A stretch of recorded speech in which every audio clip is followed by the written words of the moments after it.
Okay, last month we talked about spending plans, budgets. How do they play a role in savings? Really successful savers make a plan for their money and they build saving into their spending plan. So they have a line allocated for spending or for saving for the future. So where do we begin with this?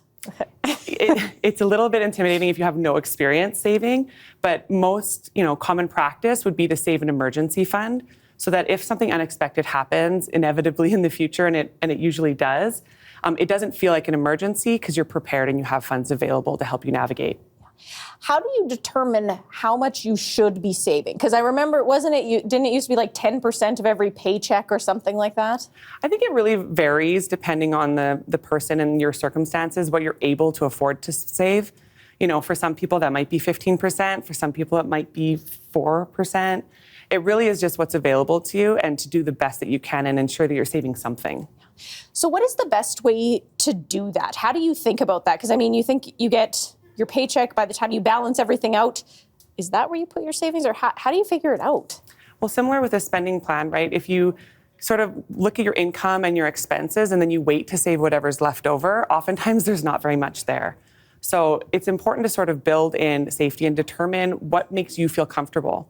So a great place to start is thinking about, it would feel really comfortable to have next month's rent set aside. So I can lay my head on my pillow knowing that it doesn't matter if my paycheck hits Friday at midnight or Monday at 12 a.m. Whenever that happens, I know that my rent's going to come out and it's going to be okay. So starting with something like that, something small, can help to give a lot of comfort. What about how you keep your savings? I remember but when I was a kid, my parents opened a savings account for me. So that's just in my head that I need to have a savings account and that's where my savings go. Where should we be keeping our savings? Savings right now, I know it's actually an opportunity to earn some interest. Because interest rates are so high on borrowing, it also means that interest rates are higher on our savings accounts. So there are high interest savings opportunities right now, sometimes promotional, sometimes all of the time, depending on the institution that you use. And so setting your savings into a different bank account, a separate account, out of sight, out of mind, and tucking it away every month somewhere where you could accrue interest is a great strategy. And you can harness automation.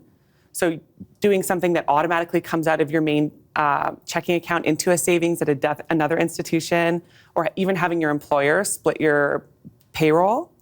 Sometimes you can do a dollar amount. Sometimes it can be 5% of my paycheck is going to automatically go over into my savings account. And then I'm going to get to earn interest and benefit from compound interest rather than the kind of interest that you sort of lose on when you borrow money. Right.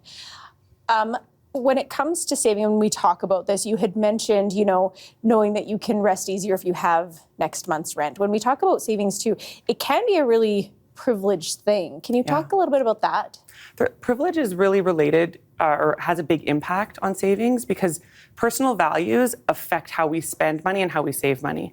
So, we all can save, but how that's going to look is really different. For some of us, we might be able to allocate $500, $600 a month, and others it might be $20 a week, But, if you have a big shovel, you make big holes and you need to be saving. If you have a higher income, you need to be saving more dollars. And if you have a lower income, a couple of $100s might be the savings that you needed to help you in a tough time.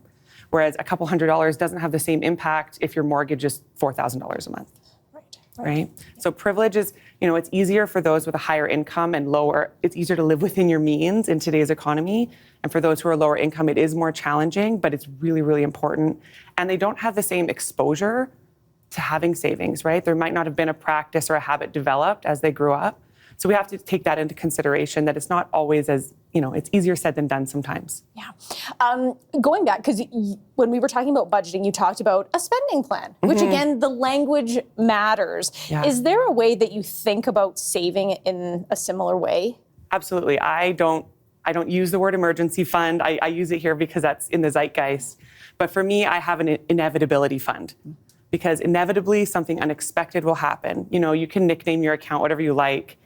Expect the unexpected. I have had lots of clients that have used the word choice because it can be so overwhelming. What do I need to save for?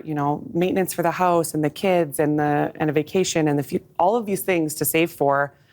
Sometimes you don't even know where you're headed. So it's nice to just be able to have a choice. And that's what money really is. It gives you choice. Yeah.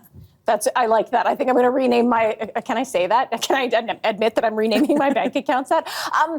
Okay, but also when we talk about savings, what if you have debt? I know we're going to be talking more about debt next week, but just as kind of to get us into that realm, or next month rather, to get us into that realm, why should you save before addressing debt, or should you? You should absolutely save before you address debt. And a similar challenge happens in saving as happens in debt. Sometimes we assume an arbitrary amount that we're going to save, and we haven't really determined if we can afford to regularly save that. So what happens, I don't know if you've ever done this before, but you'd say, I'm going to save $700, and you put it in a savings account, and then you have to claw it back because something comes up.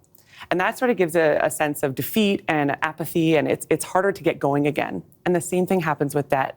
If we don't have savings and we're aggressively paying down debt, when something unexpected happens or inevitable happens, instead of being able to just pause our aggressive debt repayment, use savings, cover that expense, and then continue our progress, we end up reaching for credit, we lose our progress, and then we get deflated and we stop that momentum of paying off debt.